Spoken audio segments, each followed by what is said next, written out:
안녕하세요. 나무병원TV 김철응입니다. 오랜만에 뵙겠는데요. 오늘은 우리나라에서 확인된 지 얼마 안 된, 처음 보고된 지 얼마 안 된 그러한 해충 한 가지를 알려드리려고 왔습니다. 이름하여 잡밤나무 혹파리.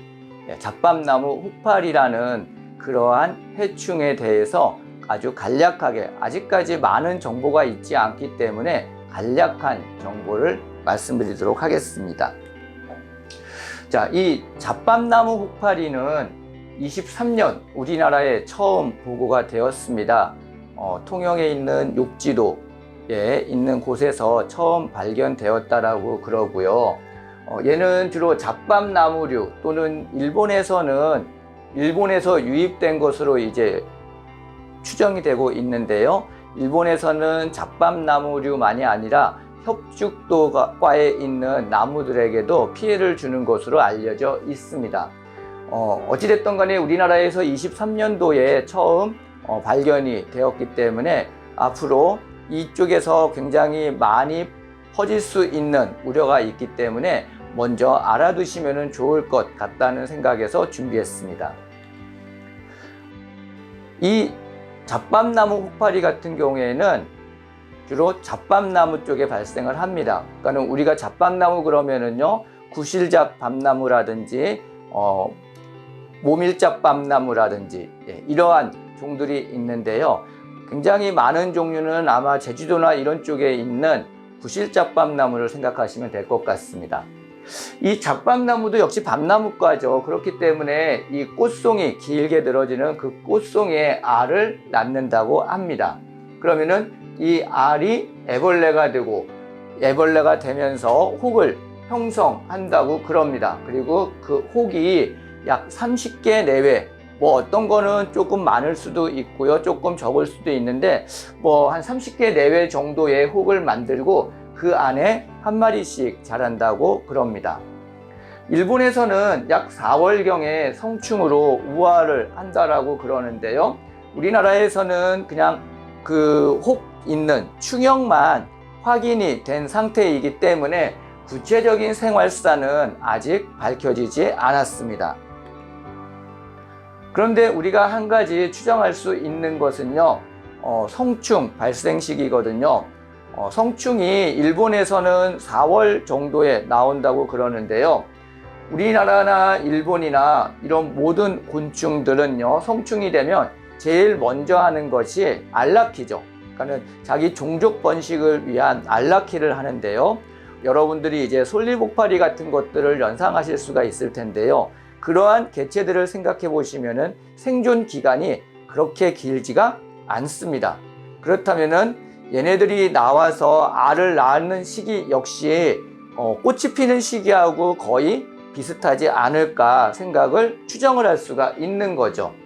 그래서 성충의 생존 기간이 그렇게 길지 않을 것을 추정한다면은 우리가 보통 남부지방에서는 5월 중순 전후에 이 잡밤나무 쪽에 꽃이 피는 것을 확인할 수가 있거든요. 물론 지역적으로 조금씩 차이는 날 수 있고 개체마다 조금씩의 차이는 있을 수 있긴 하지만은요, 5월 중순 전후에 이러한 꽃이 이제 많이 개화되는 것으로 추정해 보았을 때 실제로 이러한 혹파리가 우화하는 시기도 여기에 맞춰야 되지 않을까 생각을 합니다. 그렇다면은 이 우화 시기는 일본과는 조금 다르게 한 5월 정도가 되지 않을까 추정을 합니다. 물론 4월 말일 수도 있고 5월 초일 수도 있긴 하지만 아직까지 정확한 생활사가 밝혀지지 않은 상태에서 추정을 한다면은 이런 정도가 되지 않을까 생각을 합니다. 그래서 성충이 이렇게 우화하는 시기는 5월 정도로 지금 개인적으로 생각을 하고 있고요.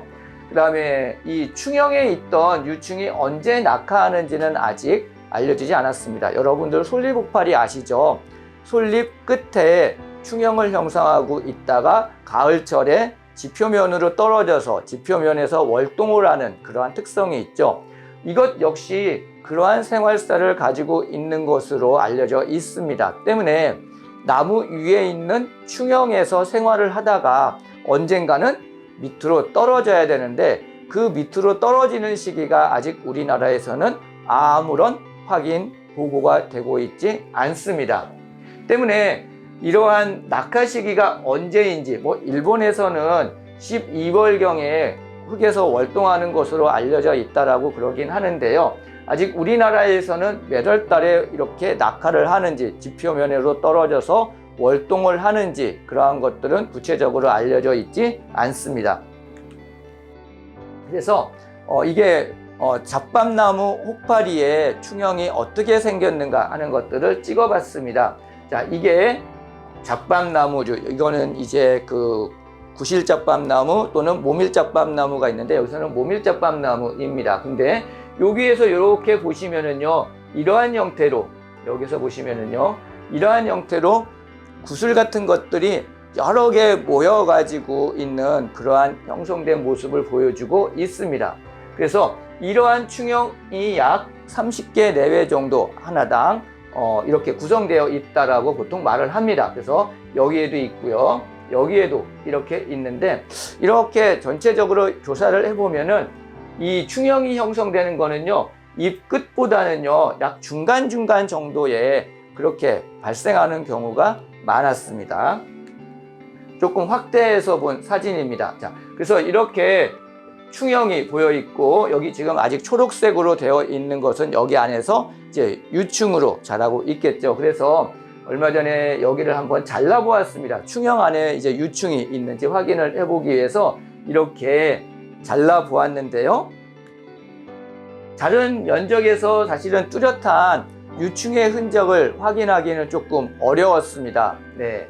그래서 이 시기에는 알에서 깨어나서 크기가 아주 작은 시기일 것으로, 왜냐하면은 이제 5월달 정도에 꽃이 피고 나서 곧바로 이제 이러한 충형을 형성하였을 거기 때문에 시기적으로 아마 긴 시간이 아니기 때문에 알에서 있거나 아니면은 알에서 막 깨어난 아주 작은 상태일 것으로 추정이 되고 있습니다. 근데 알로 있을 확률도 있고요. 그래서 유충의 흔적은 여러 개를 잘라가지고 충형을 잘라가지고 확인을 했지만 아직 확인은 하지 못한 그러한 상태입니다.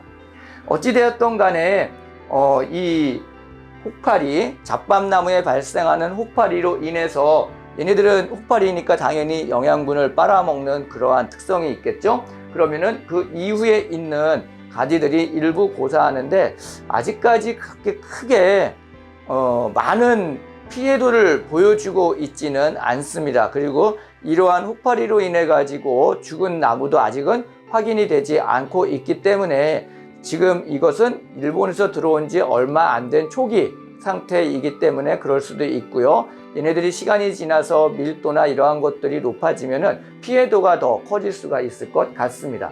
어찌됐든 간에 우리가 잡밤나무에도 이러한 형태의 혹파리가 발생하기 시작했다라는 것을 새롭게 알려드리면서 오늘 나무병원 TV 마치도록 하겠습니다. 감사합니다.